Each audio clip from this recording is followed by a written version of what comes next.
Hello बच्चों, सभी को नमस्ते। हम आगे बढ़ते हैं अपने नेक्स्ट लेक्चर पे और आज हम समझने वाले हैं सैम्पलिंग के बारे में, जो हम ऑलरेडी पढ़ रहे हैं। तो हमने सैम्पलिंग में हमने रैंडम सैम्पलिंग देख लिया था। आज हम देखने वाले हैं नॉन रैंडम सैम्पलिंग। ठीक है, स्टार्ट करते हैं। So, non-random sampling includes all those methods of sampling in which all the units of population do not have equal probability of being selected in the sample of study. I hope आपको याद होगा कि जब हमने random sampling पढ़ा था तो उसमें क्या फीचर थे कि सबको बराबर मौका मिलता है सिलेक्ट होने का। हमने बॉल बनाया था एक, राइट, जिसमें चिट्ठियां थी, याद होगा, राइट।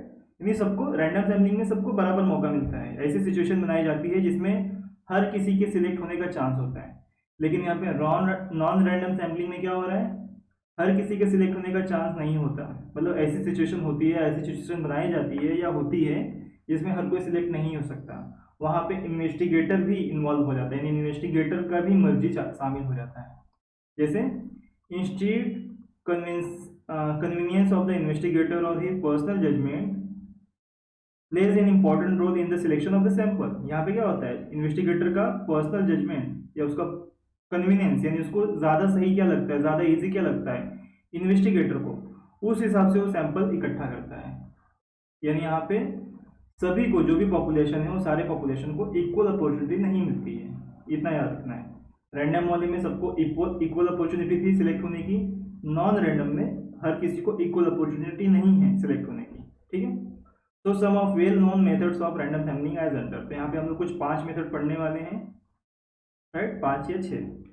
पहला है पर्पसिव या डेलिब्रेट सैम्पलिंग। ध्यान देना क्या है, purposive sampling is that method in which investigator himself makes the choice of sample items which in his opinion are the best representative of the universe. देखो क्या कह रहे हैं, यहाँ पे जो इन्वेस्टिगेटर है ये खुद सिलेक्ट करता है सैंपल, यानी ये अपने मर्जी से सैंपल को सिलेक्ट करता है। यानी यहाँ पे सबको बराबर मौका नहीं है, ये अपने दिमाग लगाता है, अपना थॉट क्रिएट करता है और सैंपल को चूज करता है, जिससे उसका ओपिनियन जो है वो ज़्यादा इजीली और सही तरीके से बनता है। Thus, in this method of sampling, selection of same sample items is not left to the chance factor. Yes, जब हम लोग रैंडम सैम्पलिंग पढ़ रहे थे उसमें क्या था, सबको चांस था, यानी चांस पे था, यानी कि नसीब पे था, मौके पे था। यहाँ पे क्या हो रहा है, it is simply made by choice. यहाँ पे चांस पे नहीं, यहाँ पे डिसीजन लेके काम किया जा रहा है। चॉइस बाय चॉइस, चॉइस का मतलब होता है ऑप्शन दिया गया है और आपको सिलेक्ट करना है। This method of sampling is specifically suitable when some of the items in the universe are not special significance and ought to be included in the sample. तो क्या रहा है कि भाई ये मेथड कब काम आता है, जब पहली बात तो कोई स्पेशल सिग्निफिकेंस ना हो सारे आइटम्स का, यानी कोई कम इंपॉर्टेंट है, कोई ज़्यादा इंपॉर्टेंट है। जब ये सिचुएशन हो, जो पॉपुलेशन है जिसमें जैसे मान लो 100 लोग हैं और 100 लोगों में सैंपल लेना है, लेकिन इस 100 लोगों में बहुत सारे लोग ऐसे जो इंपॉर्टेंट नहीं हैं और कुछ हैं जो इंपॉर्टेंट हैं। तो जो इंपॉर्टेंट नहीं है इन्वेस्टिगेटर उनको हटा देगा, जो इंपॉर्टेंट होंगे उनको ही देखेगा, right. For example, if an investigation is to be made relating to the iron and steel industry. ध्यान देना, बहुत अच्छा एग्जाम्पल है यहाँ से, कि अगर इन्वेस्टिगेशन करना है किस इंडस्ट्री का, आयरन और स्टील, यानी लोहे और स्टील का करना है, then the inclusion of such industry as Tata Iron and Steel Company is obviously a purposive selection. Yes, अगर मुझे आयरन और स्टील इंडस्ट्री का स्टडी करना है तो सीधी सी बात है, मुझे सिलेक्ट करना पड़ेगा कि मैं किस इंडस्ट्री में जाऊं। तो टाटा हो सकता है, Tata and steel, iron and Steel company, Tata company हो सकती है। मुझे कोई कंपनी सिलेक्ट करनी पड़ेगी ना। यहाँ पे रैंडमली यूज नहीं कर सकते हैं कि किसी भी कंपनी में घुस जाऊँ और स्टील और आयरन की स्टडी करूँ, नहीं, मुझे स्टील और आयरन की ही कंपनी में जाना पड़ेगा, आयरन की कंपनी में, आयरन की स्टील की इंडस्ट्री में जाना पड़ेगा। तो मैं टाटा को सिलेक्ट करूँगा। तो ये क्या है, ये मर्जी से सिलेक्ट किया जा रहा है, ये रैंडम सिलेक्शन नहीं है, ये हमने अपने मर्जी से, यानी जो इन्वेस्टिगेटर है वो खुद तय करेगा किस में जाऊँ।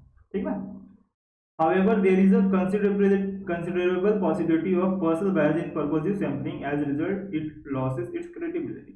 तो कहने का मतलब ये है कि भाई हम जानबूझ के सिलेक्ट करेंगे टाटा, जानबूझ के इन द सेंस रैंडम का मतलब क्या होता है कि हम किसी भी कंपनी में घुस जाएंगे, रास्ते में देखा हाँ ये कंपनी है, घुस गए अंदर और स्टील और लोहे का ये करने लगे, डाटा लेने लगे। लेकिन इस मेथड में क्या होता है, पर्पसिव और डेलिब्रेट मेथड में हम सिलेक्ट करते, खुद सिलेक्ट करते कि हम किसकी स्टडी करेंगे। तो यहाँ पे सिलेक्ट किया गया Tata iron steel, right. Merits क्या है इसके? This method is flexible to allow the inclusion of those items in the sample which are for special significance. क्या लिख रहा है? This method is flexible. ये मेथड क्या है? फ्लेक्सिबल है, जो अलाउ करता है inclusion of those items in sample which are of special significance, यानी जो इंपॉर्टेंट है उन्हें इंक्लूड करने की परमिशन देता है और जो इंपॉर्टेंट नहीं है उसे निकालने की परमिशन देता है ये मेथड। मैंने कहा ना 100 लोग हैं, 100 लोग में कुछ ही लोग इंपॉर्टेंट हैं या कुछ लोग इंपॉर्टेंट नहीं है, तो उनको निकाल दिया जाएगा सैंपल से और जो इंपॉर्टेंट है उसे रखा जाएगा। तो इंपॉर्टेंट कौन है, इंपॉर्टेंट कौन नहीं है, ये पता चलेगा तब ना, जो इस मेथड में पता होता है। नेक्स्ट है selection of item can be deliberately tuned to the purpose of study. तो यहाँ पे अच्छी बात यह है, जैसे यहाँ पे हम लोगों ने बात किया कि आयन और स्टील, तो हमें पता है कि भाई आयन और स्टील की स्टडी करनी है, तो हम टाइम वेस्ट ना करके किस में चले गए, सीधा टाटा इंडस्ट्री में चले गए जहाँ पे स्टील और आयन का काम होता है। It is very simple technique of selection of sample items. तो ये कह रहे हैं कि भाई सैंपल आइटम सिलेक्ट करने का सबसे बेस्ट तरीका है कि हमें जिससे रिलेटेड काम है, जिससे रिलेटेड हम स्टडी करना चाहते हैं, उसी इंडस्ट्री या जो भी फील्ड में हम लोग करना चाहते हैं वहाँ चले जाएंगे, ठीक है। डीमेरिट भी है, दो यहाँ पे लिखे demerit. There is a possibility of personal bias in the selection of items. Yes, अब टाटा के अलावा कोई और भी तो बोल सकता था, हो सकता है उसको टाटा कंपनी बहुत ज़्यादा पसंद हो तो टाटा में चला जाएगा, रिलायंस कंपनी पसंद है रिलायंस में चला जाएगा, मतलब पर्सनल बायस इन्वेस्टिगेटर का खुद का थॉट इसमें आ जाता है, तो ये डीमेरिट है। Because of the possibilities of personal bias, reliability of the result becomes doubtful. अब क्योंकि जो डेटा इकट्ठा होगा या जो कंपनी उसने सिलेक्ट की है वो खुद की मर्जी से की है, तो उसका डेटा भी कैसा होगा, उसके हिसाब से होगा एक तरह से देखा जाए तो जब डेटा वैसा होगा तो जो आउटकम आएगा यानी जो रिजल्ट आएगा वो क्या होगा, डाउटफुल हो सकता है, यानी रिजल्ट सही नहीं है ऐसा चांस हो सकता है, ठीक ना। तो अब सेकंड आ जाते हैं स्ट्रेटिफाइड और मिक्स सैंपलिंग। स्ट्रेटिफाइड और मिक्स, या तो स्ट्रेटिफाइड बोल दो या मिक्स बोल दो, क्या है ये? This method of sampling is generally adopted when population consist of different groups with different characteristic, यानी जो पॉपुलेशन है वो अलग अलग ग्रुप की है, अलग अलग तरह के पॉपुलेशन है, वो अलग अलग ग्रुप हैं, ठीक ना।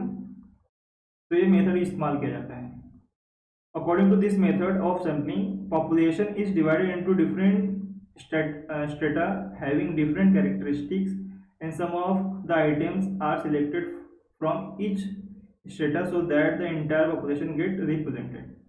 इसको थोड़ा और इकोनॉमिक लेवल पे समझते हैं। जैसे मान लो स्किल्ड लेवल है, स्किल्ड यानी जिनको काम के बारे में अच्छे से पता है, कुछ होंगे अनस्किल्ड जिनको काम के बारे में कुछ भी नहीं पता, ठीक ना, और एक होते हैं सेमी स्किल्ड यानी थोड़ा पता है और थोड़ा नहीं पता, आप ऐसा समझ लो। ये तीन ग्रुप हो गए। जब ये तीन ग्रुप में बांटेंगे तो स्किल्ड से कुछ लेंगे, कुछ अनस्किल्ड से लेंगे और कुछ सेमी स्किल्ड से लेंगे और फिर स्टडी करेंगे। तो जब सैंपल इकट्ठा हो गया एक जगह तो इसको बोलेंगे मिक्स सैंपल या स्ट्रेटिफाइड सैंपल, ये कह रहा है, ठीक ना। तो each stratum should be represented in correct proportion in the sample. To illustrate, suppose there are 50 student in class 11, ठीक ना। ध्यान दो, out of them 30 have studied mathematics and 20 have studied home science. So अब यहाँ पे एक example और दिया गया कि किस प्रोपोर्शन में लेना है। जैसे कि अभी यही ले लो, स्किल्ड अनस्किल्ड लेबर में ले लो, ठीक ना। तो मान लेते हैं कि 100 लेबर है टोटल, जिसमें से सेमी स्किल्ड जो है वो 50 हैं, अनस्किल्ड जो है वो 30 हैं और स्किल्ड जो है वो 20 हैं। और हमें कहा गया है कि इस 100 में से सिर्फ 10 को ही सिलेक्ट करना है। तो जब 10 ही सिलेक्ट करना है तो हमें प्रोपोर्शन में करना पड़ेगा, यहाँ 20 है, यहाँ 30 है, यहाँ 50 है। तो जब 10 ही सिलेक्ट करना है तो क्या करूँगा, स्किल्ड में से 2 सिलेक्ट करूंगा, अनस्किल्ड में से 3 सिलेक्ट करूंगा और सेमी स्किल्ड में से 5 सिलेक्ट करूंगा। तो इस तरह से प्रोपोर्शन में आ गया 2 3 5 के। इसमें से 20 था तो 10% ले लिया, 30 में से 10% 3 ले लिया, 50 में से 10% 5 ले लिया।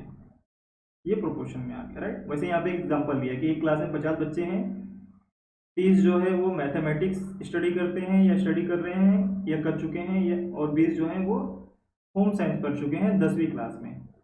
10वीं क्लास में 30 जो है मैथ्स और 20 जो है वो होम साइंस, ठीक है ना। सो thus the population of the student 50 gets divided into 2 strata। तो यहाँ पे दो, जो टोटल बच्चे कितने थे स्टूडेंट्स 50 थे, तो ये 2 पार्ट में डिवाइड हो गए, स्ट्रेटा यानी 2 पार्ट में, कंसिस्टिंग 30, एक 30 मैथमेटिक्स हो गए एंड 20 रिस्पेक्टिवली, और 20 हो गए होम साइंस के। From each of the strata items would be selected proportionately that the sample represent the characteristics of the entire population. If of the 50 students only a sample of 5 is to be selected, then we'll randomly select 3 out of the first stratum, यानी इतना, and 2 out of the second stratum. However, items may be also selected unproportionally from different strata। तो वही जो मैंने कहा कि कह रहा क्या रहा है कि भाई 50 स्टूडेंट है और कहा गया कि इसमें से 5 लोगों को सिलेक्ट करना है, 5 बच्चों को, जिसमें से 30 जो है मैथ्स पढ़ते हैं या पढ़ चुके हैं और 20 जो है होम साइंस पढ़ चुके हैं। तो 5 लोगों को सिलेक्ट करना है और प्रोपोर्शनेट होना चाहिए, तो कैसे करूंगा, 30 में से 3 लोग को सिलेक्ट करूंगा और 20 में से 2 लोग को सिलेक्ट करूंगा, तो हो जाएगा 5, राइट। तो ये तरीका है सैंपल को देखने का, स्ट्रेटा और मिक्स सैम्पलिंग हमने पढ़ रहा है, right. An investigator may prefer to select 4 student from among those who have studied mathematics and 1 from among those who have studied home science. The choice will be governed by the nature of the inquiry and wisdom of the investigator। तो क्या रहा है, ये तो हमने proportional पढ़ा, लेकिन जरूरी नहीं कि वो प्रोपोर्शन में ही हो, कभी कभी वो अनप्रोपोर्शनेटली भी ग्रुप बनाया जा सकता है या सैंपल लिया जा सकता है। जैसे कि 30 हैं और 20 हैं, 30 मैथ्स के हैं, 20 होम साइंस के हैं, तो हो सकता है यहाँ से मैं 4 ले लूँ और यहाँ से 1 ले लूँ, टोटल 5 लेना है, ये फिक्स है। या हो सकता है यहाँ से 2 ले लूँ, यहाँ से 3 ले लूँ, तो ऐसा भी हो सकता है, जरूरी नहीं प्रोपोर्शन में ही हो, लेकिन जनरली प्रोपोर्शन में लेना ही सही होता है, ऐसा उसका कहने का मतलब है। बाकी तो भाई इन्वेस्टिगेटर की मर्जी, विजडम यानी उसकी इच्छा, उसका मन। तो stratified sampling is also called mix technique of sampling because this method involve mixture of both purposive sampling and random sampling. क्या कह रहे हैं कि इसे मिक्स सैम्पलिंग भी कहते हैं, हमने पढ़ा ऊपर। क्यों कहते हैं, क्योंकि कह रहे हैं भैया रैंडम सैम्पलिंग का भी इसमें कुछ हिस्सा है और कुछ पर्पजिव सैंपलिंग का भी है। कैसे, the division of population into different study is purposely done. तो हमने 50 बच्चों को पर्पजली यानी कि हमने जानबूझ के 2 भागों में बांटा, एक 30 बन गया मैथ्स का और 20 बन गया होम साइंस का। अब इस 30 में से जो 3 सिलेक्ट करना है और इस 20 में से जो 2 सिलेक्ट करना है वो रैंडम है। रैंडम यानी वो कोई भी हो सकता है, उसमें हम लोग भेदभाव नहीं कर रहे हैं, यानी हम अपना दिमाग नहीं लगा रहे। हम 30 में से किसी भी 3 को ले लिए और 20 में से किसी भी 2 को ले लिए, तो इसको बोलते हैं रैंडम। और जब 50 का हम 2 भाग कर रहे हैं तो इसको बोलते हैं पर्पजिव। क्या बोलते हैं, पर्पजिव। तो ये कह रहा है दोनों का ही मिक्सचर है, इसीलिए इसे मिक्स्ड सैम्पलिंग भी कहा जाता है। तो मेरिट्स में क्या आ जाएगा, this method covers diverse characteristics of population. On the basis of diverse characteristics of population, a comparative analysis of the data becomes possible. This method covers the diverse, चलो एक एक पढ़ते हैं। तो पहला मेरिट है this method cover diverse characteristics of population. Yes, तो यहाँ पे ये जो मेथड है, हम लोग मिक्स मेथड पढ़ रहे हैं, इसमें बहुत सारे ग्रुप की स्टडी की जाती है, यानी डाइवर्सिटी ज़्यादा है, ज़्यादा ग्रुप है, ज़्यादा अलग अलग तरह के भी लोग हैं। जैसे मैंने कहा ना, स्किल्ड, अनस्किल्ड, सेमी स्किल्ड, तो ये डाइवर्सिफाइड कहा जाता है, यानी कि एक ही तरह के लोग नहीं है, होमोजीनियस नहीं है, अलग अलग तरह के लोग हैं, right. On the basis of diverse characteristics of population a comparative analysis of the data becomes possible. और इसमें हम कंपेयर भी कर सकते हैं, जैसे मैंने ऊपर क्या लिया था कि 100 लेबर हैं, जिसमें से 30 जो हैं मान लेते हैं अनस्किल्ड हैं, 20 जो हैं स्किल्ड हैं और 50 जो है सेमी स्किल्ड है। तो हम कंपेयर कर सकते हैं ना कि 3:2:5 का रेशियो है, या इसमें 30 स्किल्ड है, इसमें 20 अनस्किल्ड है, हम इस तरह से देख सकते हैं, कंपेरेटिव होता है। This method of sampling offers reliable as well as meaningful result. तो ये कह रहा है भाई ये मेथड ज़्यादा बेटर है, ज़्यादा अच्छा है, जिसमें हम लोग हर ग्रुप से कोई सैंपल लेते हैं प्रोपोर्शन में, यानी जिस ग्रुप का साइज ज़्यादा है उस ग्रुप से ज़्यादा लेंगे, जिस ग्रुप का साइज कम है उस ग्रुप से कम लेंगे, राइट ना। 50 20 30 में से 30 में से 3 लिया, 20 में से 2 लिया और 50 में से 5 लिया। तो जिसका साइज ज़्यादा है उससे ज़्यादा, जिसका साइज कम है उससे कम। तो इससे जो रिजल्ट निकलता है वो मीनिंगफुल होता है और भरोसेमंद होता है, ऐसा इसका कहने का मतलब है। डीमेरिट क्या है? This method is suitable only when there is a complete knowledge about the diverse characteristics of the population, therefore this has a limited scope. मतलब कि भाई 100 लोग हैं और हमें पता ही नहीं कितने स्किल्ड हैं, कितने अनस्किल्ड है, कितने सेमी स्किल्ड है, यानी कितने लोगों को काम आता है, कितने को नहीं आता, कितने को थोड़ा आता है, ये पता होना चाहिए ना। अब ये पता ही नहीं है तो फिर ये मेथड किसी काम का नहीं है, तो इसीलिए ये डिमेरिट में है। There is a possibility of bias at the same time of classification of population into different strata. Yes. अब मैं जब 100 लोगों का अलग अलग कर रहा हूँ डिविडेशन, स्किल्ड, अनस्किल्ड और सेमी स्किल्ड, तो हो सकता है मैं जानबूझ के भी, यानी अपना भी दिमाग उसमें लगाना चालू कर दूँ, जो सेमी स्किल्ड है उसको भी स्किल्ड में डाल दूँ या फिर अनस्किल्ड में डाल दूँ। तो ग्रुपिंग करते वक्त हमारा पर्सनल बायस आ सकता है, क्योंकि सेमी स्किल्ड का मतलब है उसको थोड़ा काम आता है और थोड़ा नहीं आता है, तो हो सकता है मैं उसको नहीं आने वाले में पूरा डाल दे सकता हूँ अनस्किल्ड में, और या फिर मैं उसको स्किल्ड में ही डाल सकता हूँ ग्रुप में, right. When the size of population is already small, it may be difficult to further divide into further. Okay. तो मान लो कि भाई अब 3 लोग ही हैं, अब 3 लोगों में क्या ग्रुप बनाओगे? एक एक का कोई ग्रुप होता है नहीं ना। कह रहे भाई अगर स्मॉल साइज है पॉपुलेशन का तो उसमें इस मेथड का इस्तेमाल करना थोड़ा मुश्किल है, ठीक है ना, यह सही नहीं है। अगला है सिस्टमेटिक सैम्पलिंग। क्या है? According to this method units of the population are numerically, geographically or alphabetically arranged. Every nth item of the numbered item is selected as sample item. ठीक ना। तो यहाँ पे कुल मिलाकर चाहे वो न्यूमेरिकली हो, जियोग्राफिकली हो और अल्फाबेटिकली हो, हम उसे अरेंज करते हैं, लाइन से अरेंज करते हैं। जैसे मान लो कि छोटे को पहले और बड़े को बाद में, या बड़े को पहले छोटे को बाद में, एक लाइन होती है ना, लाइन से। टू इलस्ट्रेट, समझने के लिए क्या कर सकते हैं, देख सकते हैं कि if 10 out of 100 student are to be selected as a sample, कि भाई 100 बच्चे हैं और 100 में से 10 बच्चों को सिलेक्ट करना है, तो then 100 student would be numbered and systematically arrange. तो हर किसी को रोल नंबर के हिसाब से खड़ा कर देंगे, मान लेते हैं रोल नंबर के हिसाब से खड़ा कर देंगे, क्योंकि बैठते वक्त तो रोल नंबर से नहीं बैठते ना, यहाँ वहाँ बैठते हैं, लेकिन सिलेक्ट करते हुए क्या करेंगे, सबको रोल नंबर से बिठा देंगे। देखो अगर बिना रोल नंबर से बिठाए डायरेक्ट सिलेक्ट करते हैं तो उसको रैंडम सैम्पलिंग कहते हैं, यानी सबका चांस बन गया, कोई भी सिलेक्ट हो सकता है। अब मैंने क्या किया, पहले तो 1 से लेके लाइन से लगाना चालू कर दिया, 1 2 3 4 5 ऐसा करके मैंने 100 तक लाइन से खड़ा कर दिया। तो अब मुझे पता है कि पहला वाला पहला नंबर है, दूसरा वाला दूसरा नंबर, तीसरा वाला तीसरा, मतलब हमें पता है कि ये पहले नंबर पे, दूसरे या तीसरे, जबकि जब सब लोग यहाँ वहाँ बैठे थे तब किसी को नहीं पता था, राइट ना। तो पहले तो हम अरेंज करेंगे, अरेंज करने के बाद one item of the first 10 would be selected as random. कह रहा है कि भाई 1 से लेके 10 तक, मान लेते हैं यहाँ 10 है, तो 1 से लेके 10 तक रैंडमली किसी को भी सिलेक्ट कर लो, यानी मान लो 2 को सिलेक्ट कर लिया मैंने, तो जब 2 को सिलेक्ट कर लिया तो 2 के बाद subsequently every 10th item from the selected number will be the selected to frame a sample. तो क्या कह रहा है कि भाई मैंने यहाँ पे 2 को सिलेक्ट किया, तो 2 के बाद हर 10वां इंसान, 2 के बाद 10वां कहाँ आ जाएगा, 2 के बाद 10वां 12, उसके बाद वापस 10वां 22वां, सॉरी 32 42 52, उसके बाद अगला 10वां 62 72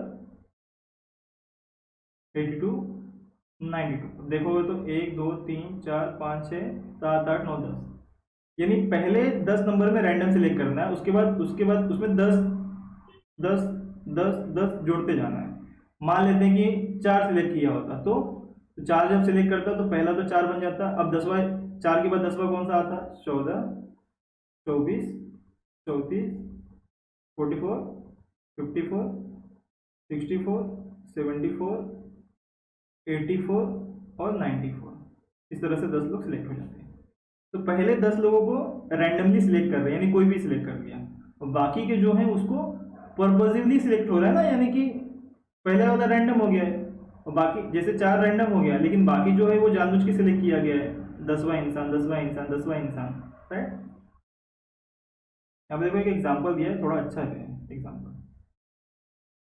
if the first selected number is 5th, यानी पहला हमने जो बच्चा रैंडमली सिलेक्ट किया उसको 5वां मान लिया, 5वां पहला बच्चा होगा, तो 5वें के बाद then the subsequent numbers would be, क्या होगा, सब में 10 जुड़ते जाएगा, 15, 25, 35, 45, 55, 65, 75, 85 और 95, यही बन गया। This method of sampling in fact a shortcut method of random sampling, इसको shortcut method of random sampling कहते हैं।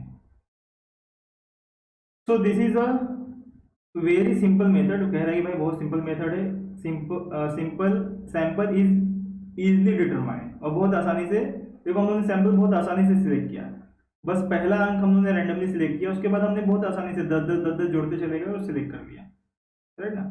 There is hardly possibility of personal bias in the method, yes, यहाँ पे हार्डली, हार्डली का मतलब भी क्यों कह रहे हैं कि पहले से लेके जो 10वें तक के बीच में हमने जो सिलेक्ट किया है वो अपनी मर्जी से किया है, तो पहले से लेके 10वें के बीच में थोड़ा बहुत बायस्ड हो सकता है कि भाई पहले कोई करूंगा सिलेक्ट, दूसरे भी करूंगा, तीसरे भी करूंगा, लेकिन उसके बाद का तो सब नेचुरल है, ठीक है ना।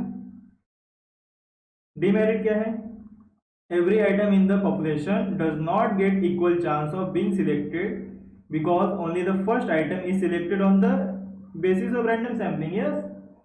पहले से लेके 10वें तक के बीच में जो पहला जो आइटम सिलेक्ट किया था, जैसे कि यहाँ पे एग्जांपल में 5वां लिखा है, तो जो 5th नंबर है ये सोचा समझा सिलेक्शन है, सॉरी सोचा समझा बोल रहा, ये रैंडम सिलेक्शन है, यानी ऐसे ही उठा लिया 5वां, लेकिन इसके बाद जितने भी सिलेक्ट हुए, 5 के बाद 15, 15 के बाद 25, ये सब क्या हो गए, ये सब देख कर सिलेक्ट किए गए हैं, ठीक ना, यानी सबको इक्वल चांस नहीं है, यही डिमेरिट है।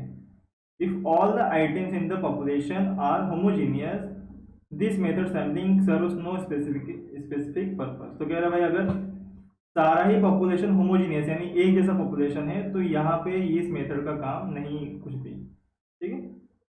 आगे चलते हैं, quota sampling. In this method, the population is divided into different groups or classes according to different characteristics of the population।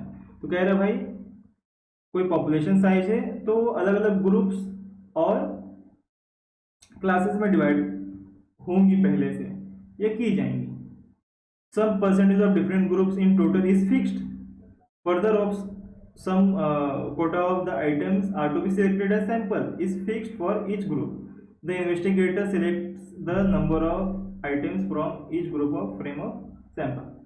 तो मान लेते हैं कि भाई 100 लोग हैं, ठीक ना, 100 लोग में 15 लोग का एक ग्रुप है, एक 20 लोग का ग्रुप है, एक 35 लोग का ग्रुप है, कितना हो गया 40, 50, 20, 70, और एक 30 लोग का ग्रुप है, तो ग्रुप कुछ अलग अलग है। तो ये मान लेते हैं एक ग्रुप फिक्स है, तो इसमें से कुछ ले लेंगे, फिर इसमें से कुछ ले लेंगे, इसमें से कुछ ले लेंगे, इसमें से कुछ ले लेंगे, अपनी मर्जी से, कहने का मतलब अपनी मर्जी से सैंपल ले लेंगे। तो कोटा सैम्पलिंग का मतलब है इस ग्रुप से कुछ एक कोटा ले लिया, इस ग्रुप से जैसे 15 में से 3 ले लिए, 20 में से 4 ले लिए, 35 में से 7 ले लिए, पकड़ लो, 30 से 6 ले लिए, कितना हो गया 13 और 7 20 हो गए टोटल, 100 में से 20 लोगों को सिलेक्ट कर लिया।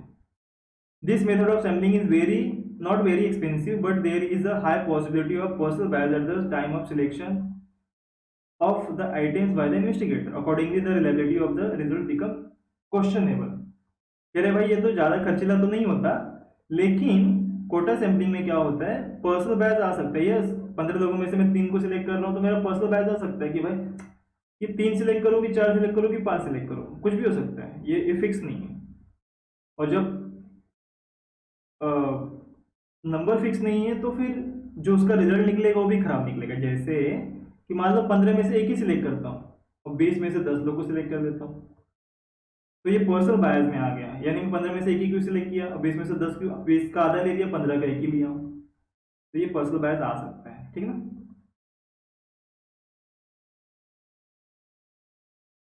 convenience sampling. In this method, sampling is done by the investigator in such a manner that suit his convenience. Yes, वो कह रहा है कि भाई उसके कन्वीनियंस के हिसाब से वो सैंपल चूज करेगा. To illustrate, an investigator may select a sample of teachers merely by referring to the college prospectus. कह रहे भाई कॉलेज को सॉरी टीचर को सिलेक्ट करना था डेटा लेने के लिए, तो उसने क्या किया, कॉलेज का जो प्रॉस्पेक्टस मिलता है ना, आपको पता होगा कॉलेज में एडमिशन के टाइम प्रॉस्पेक्टस मिलता है या कॉलेज की अपनी मैगजीन होती है, तो कॉलेज की जो मैगजीन या प्रॉस्पेक्टस है उसमें ही टीचर का नाम देख के सिलेक्ट कर लिया उसने, ना मिला ना बात किया ना कुछ किया. यानी उसने अपने और आसानी काम को और आसान करने के लिए अब जाता मिलता बात करता या सारे टीचर्स को बुलाता फिर सैंपल मेथड इस्तेमाल करता और फिर चूज करता, तो टाइम हो सकता जाता. तो उसने क्या किया, किसी को ना बुला के सीधा मैगजीन उठाया यानी कॉलेज का प्रॉस्पेक्टस उठाया, उसमें नाम देके और किसी को भी सिलेक्ट कर दिया, नाम देखे और अपने हिसाब से सिलेक्ट किया. तो ये होता है कन्विंस सैम्पलिंग. ठीक है.